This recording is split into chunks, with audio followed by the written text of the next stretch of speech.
Bismillahirrahmanirrahim. Assalamualaikum warahmatullahi wabarakatuh. Hai teman-teman, perkenalkan saya Nurul Asikin, nomor induk mahasiswa 21040450012 dari kelas BK 4B jurusan Psikologi Pendidikan dan Bimbingan Universitas Negeri Makassar. Nah, adapun tujuan dari pembuatan video saya kali ini adalah untuk memenuhi tugas ujian tengah semester pada mata kuliah Teori Konseling 1. Nah, video kali ini saya akan menjelaskan terkait teori dan teknik pendekatan yang meliputi psikoanalisis, Adlerian, dan juga eksistensial. Langsung saja kita melangkah pada teori yang pertama, yaitu teori dan teknik pendekatan psikoanalisis oleh Sigmund Freud. Nah, yang pertama, bagaimana sih biografi dari Sigmund Freud? Nah, Sigmund Freud ini dilahirkan dari keluarga di Wina yang memiliki 3 anak laki-laki dan 5 anak perempuan. Nah, ayahnya Freud ini seperti orang lain pada waktu itu sangat keras. Nah, latar belakang keluarga Freud ini menjadi faktor yang harus kita pertimbangkan dalam memahami perkembangan teorinya Freud. Nah, Freud mendedikasikan seluruh hidupnya untuk mengembangkan teori psikoanalitisnya. Yang menarik, fase yang paling kreatif dalam hidupnya adalah ketika Freud ini menderita gangguan psikomatik disertai dengan ketakutan pada kematian dan fobia-fobia lainnya.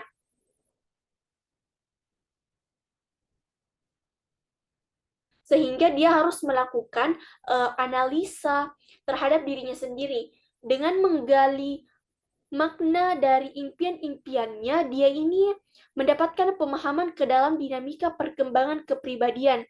Pertama-tama dia meneliti terkait dengan memori masa kanak-kanaknya, dan menyadari betapa bencinya dia kepada ayahnya.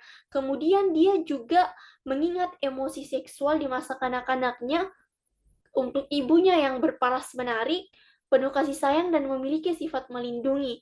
Nah, dia kemudian secara klinis membentuk teorinya ketika dia menganalisa hasil penelitian masalah-masalah yang dihadapi oleh pasiennya. Nah, Freud ini meninggal di London pada tahun 1939. Itu tadi biografi singkat dari Sigmund Freud.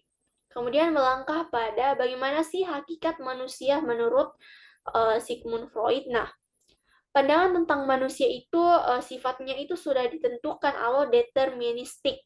Nah, menurut Freud, perilaku kita ini ditentukan oleh kekuatan yang tidak rasional, motivasi, ketidaksadaran, dan dorongan biologis dan insting sebagaimana aspek berevolusi selama tahap-tahap psikoseksual yang menurut Freud itu dimulai pada umur 6 tahun pertama individu. Nah, insting atau libido adalah pusat pendekatan aliran dari Freud. Nah, awalnya Freud menggunakan istilah libido ini untuk menjelaskan energi seksual, namun kemudian dia menggantinya menjadi life instinct atau insting untuk hidup. Nah, selanjutnya, struktur kepribadian. Bagaimana sih struktur kepribadian menurut teori psikoanalisis Sigmund Freud? Jadi, struktur kepribadian menurut Freud itu ada 3. Yang pertama, id.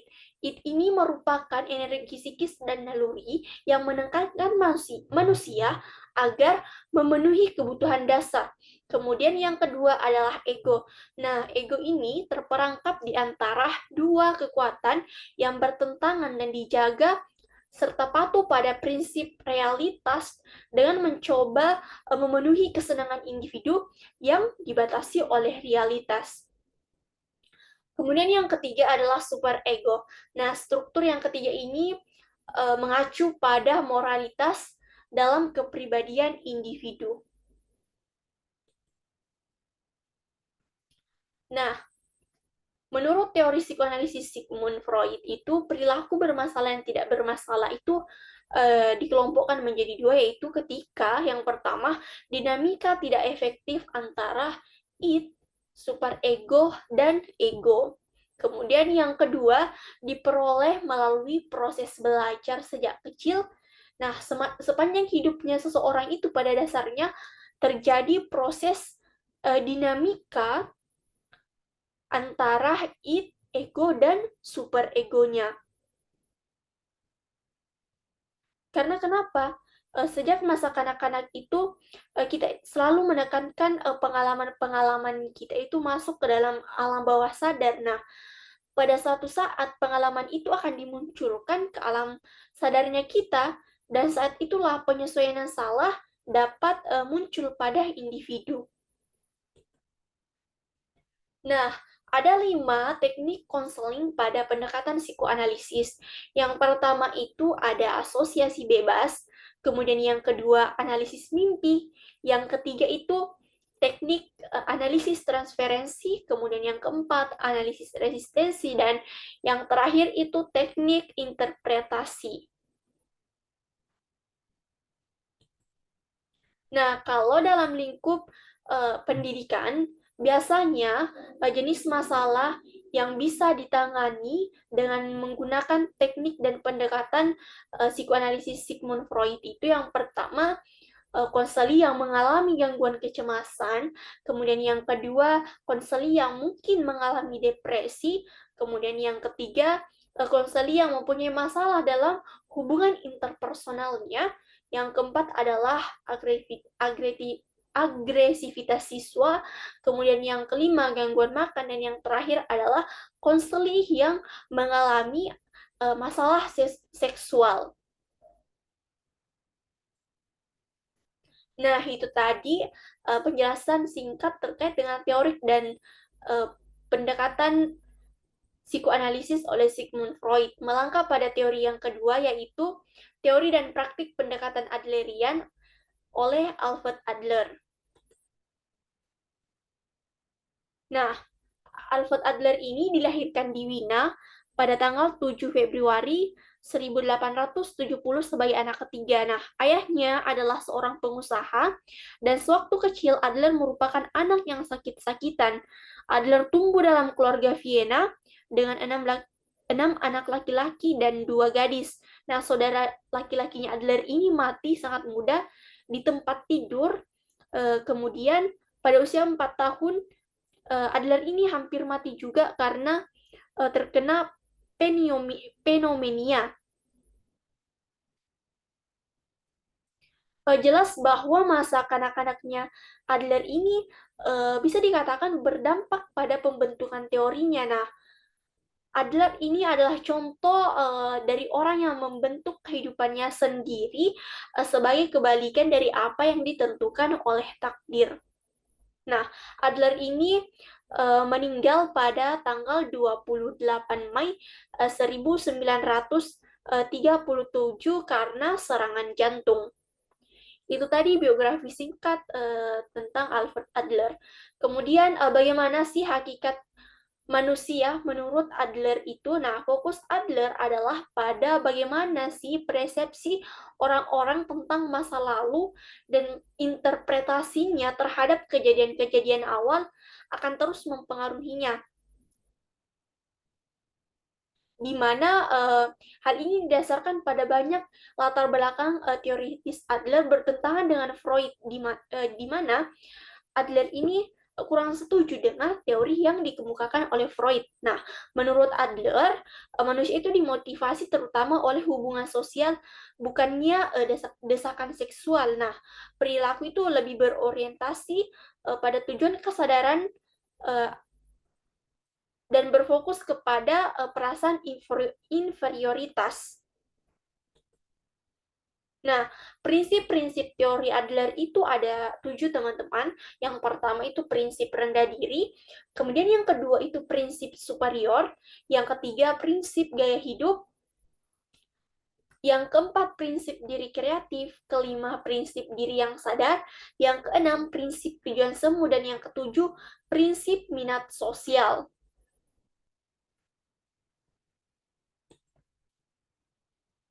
Nah, Adler juga memberikan perhatian khusus pada hubungan antara saudara kandung dengan posisi psikologis kelahiran dalam sebuah keluarga, di mana bisa dilihat dari yang pertama, anak tertua atau sulung. Menurutnya Adler, pada umumnya itu anak pertama atau anak tertua atau sulung itu menerima perhatian baik dalam selama waktu tersebut. Dia adalah satu-satunya anak, dan secara khusus anak pertama itu biasanya dimanja karena menjadi pusat perhatian.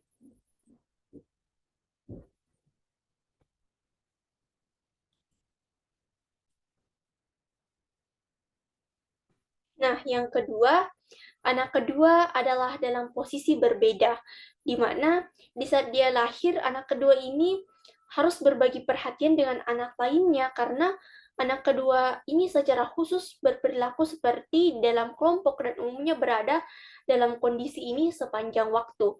Kemudian anak tengah. Nah, anak tengah ini seringkali merasa tertekan karena anak ini mungkin yakin tentang ketidakadilan kehidupan dan merasa dicurangi. Nah, orang ini biasa mengasumsikan sikap saya buruk dan dapat menjadi masalah bagi anak lain. Kemudian yang keempat, anak termuda atau bungsu. Nah, anak termuda atau anak bungsu ini selalu menjadi bayi bagi keluarga dan cenderung paling manja. Selanjutnya adalah anak tunggal. Nah, kalau anak tunggal ini punya masalahnya sendiri, teman-teman.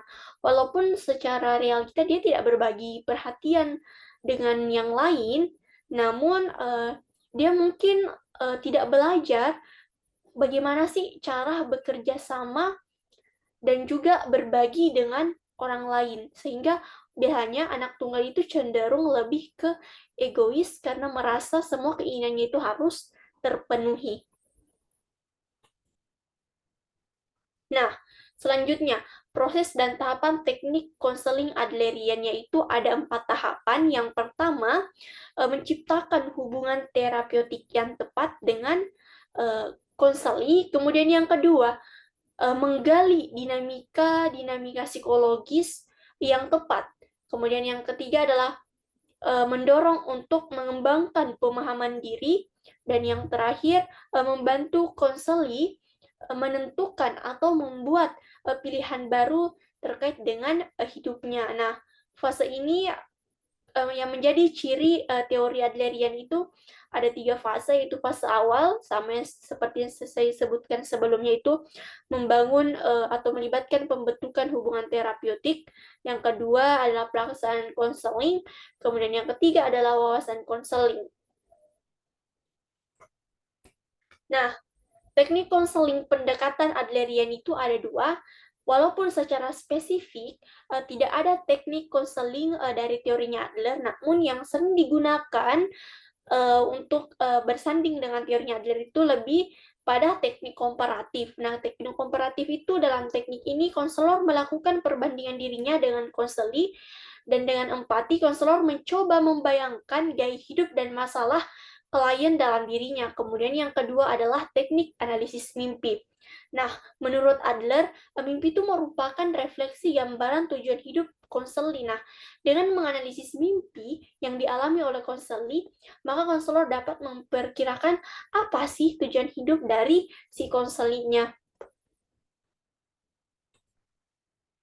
Nah, itu tadi penjelasan singkat terkait dengan teori dan pendekatan Adlerian.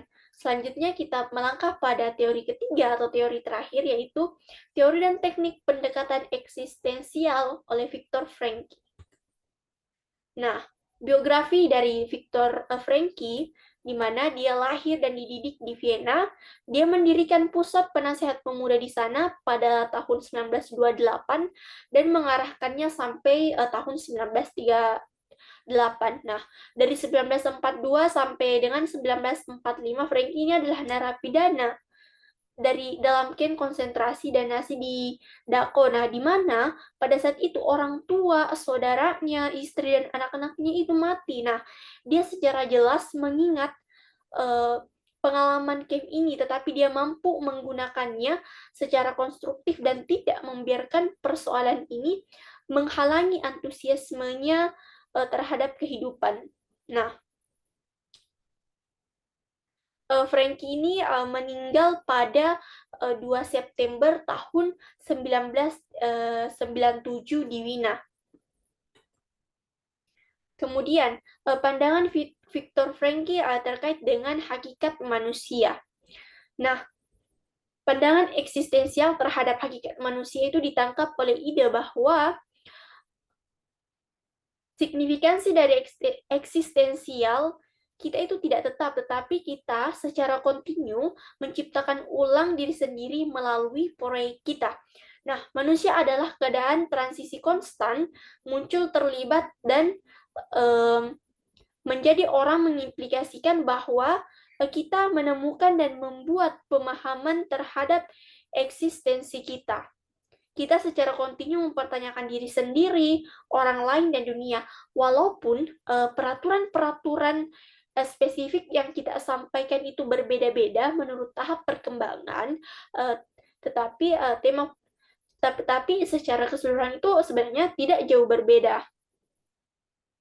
Nah, dimensi dasar dari kondisi manusia menurut pendekatan eksistensial itu ada 6 teman-teman. Yang pertama itu kapasitas untuk menyadari diri sendiri, kemudian yang kedua kebebasan dan pertanggungjawaban, ketiga menciptakan identitas seseorang dan membangun hubungan bermakna dengan orang lain, yang keempat kita itu mencari makna, tujuan, dan nilai dari tujuan itu, kemudian yang kelima kekecewaan sebagai sebuah kondisi kehidupan, dan yang terakhir itu kesadaran terhadap kematian dan kekhawatiran-kekhawatiran. Nah, pokok-pokok teori eksistensial itu ada beberapa poin, teman-teman. Nah, yang pertama itu manusia tidak bisa menghindari ketiadaan atau kematian. Kemudian, yang kedua adalah sendirian atau teralienasi. Dan yang ketiga, tak berdaya dan tak bermakna. Yang keempat, rasa cemas dan bersalah. Kemudian, hakikatnya manusia, pilihan, kebebasan, kecemasan, dan perasaan bersalah, keberadaan kita di dunia yang diinterpretasikan, kematian, dan perpindahan kesehatan psikologis.